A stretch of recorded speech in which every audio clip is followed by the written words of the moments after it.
resulta ng kanilang unang house challenge, ang mga housemates tila halata ang pagkadismaya. Ikaw, Rain, unsa mo na feel, Rain? I feel so dumb after seeing the answers. Gusto ko manalo bukas. Malamang.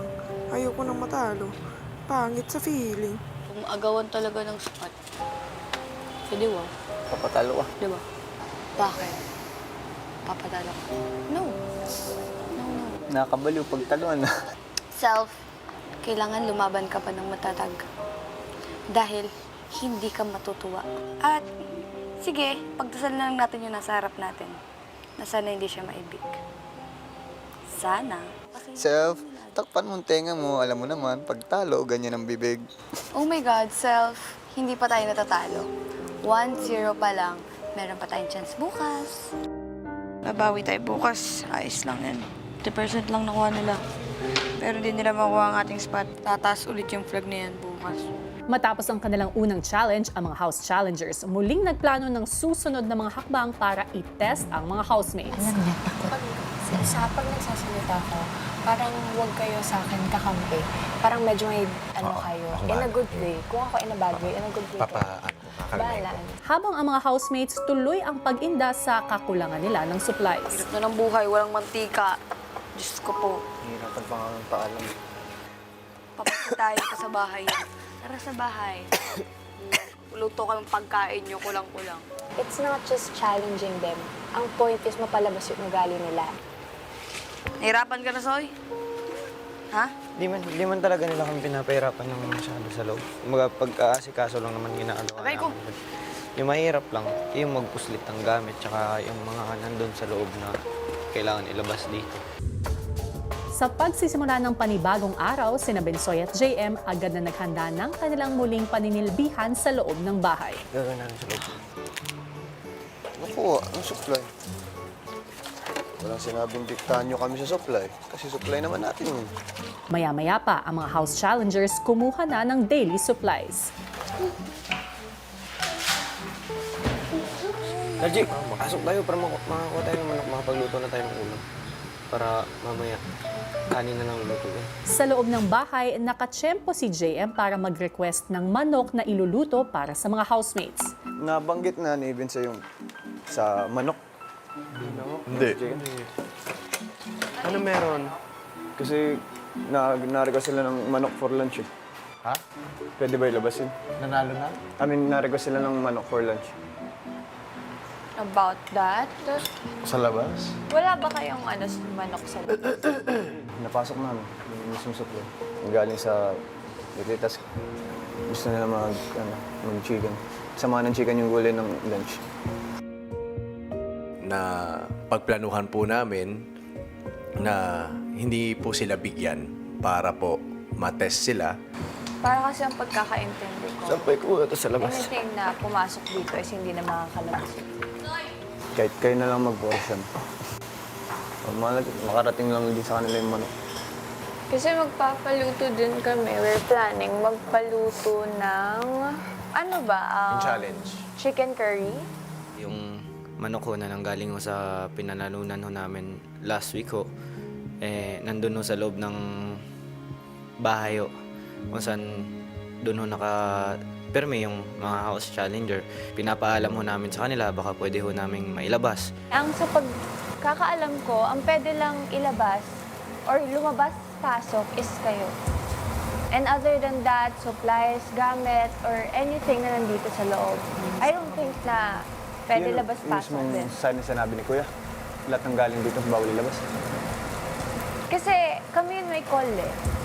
Paglabas ng bahay, si JM nagkwento sa mga kasama. Tatalo na kami ni Teresa sa manok. Bakit? Oh, ayaw di labas. Pumanok natin yun ah. Ayaw daw ilabas yung chicken natin. Yung what? That chicken? Our chicken? It is our supplies. It is our chicken. Wala tayong ref dito, so malamang dun ilagay sa ref sa sulot. I'm going to cook later the barbecue. Ooh, yeah. If we get that chicken. Makukuha natin yun. May awa ang Diyos, pero si Terex wala. Grabe naman. Ilang saglit pa si JM muling tsumempo sa mga house challengers. Yan ang pampastilat. Paano kuya?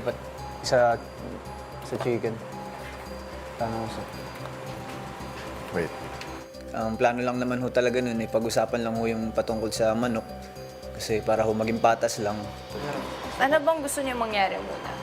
Hindi. Kumbaga sa akin, kung sa patas, sa free, kontrolado niyo yung lahat na nandito sa loob. So, kumbaga, in reality, sila naman talaga yung may-ari ng chicken.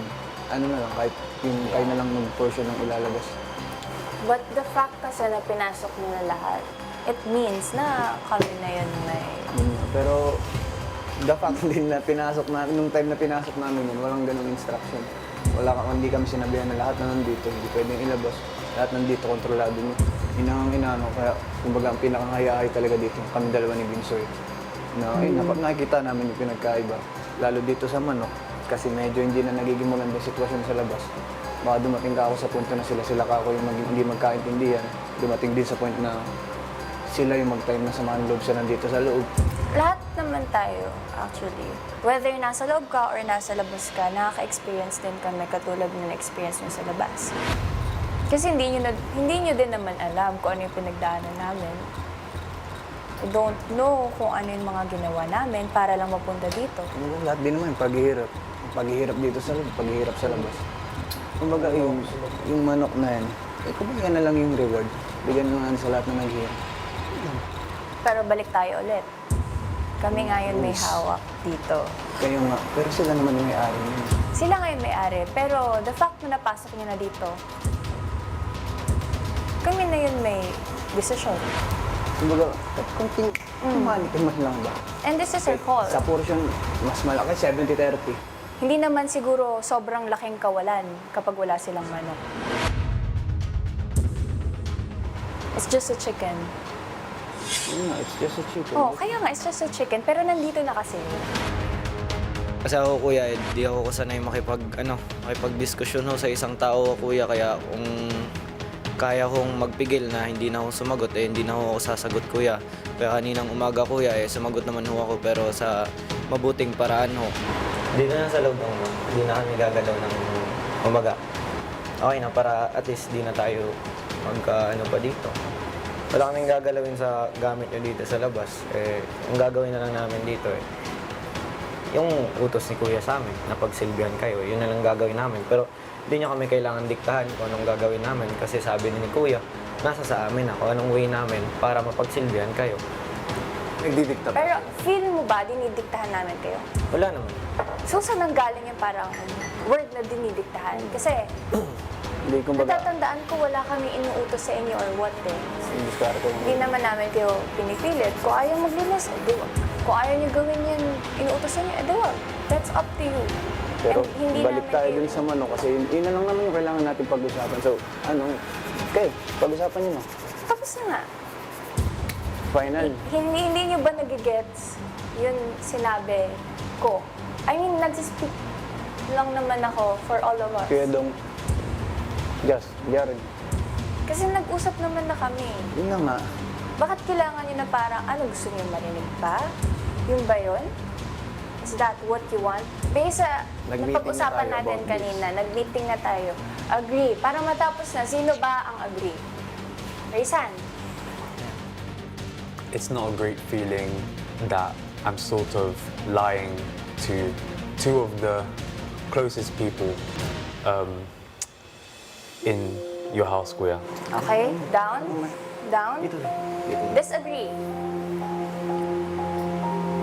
Okay, tapos 3 versus 2, panalo kami, disagree, and yun na yun. I hope na i-respect niyo yung decision namin.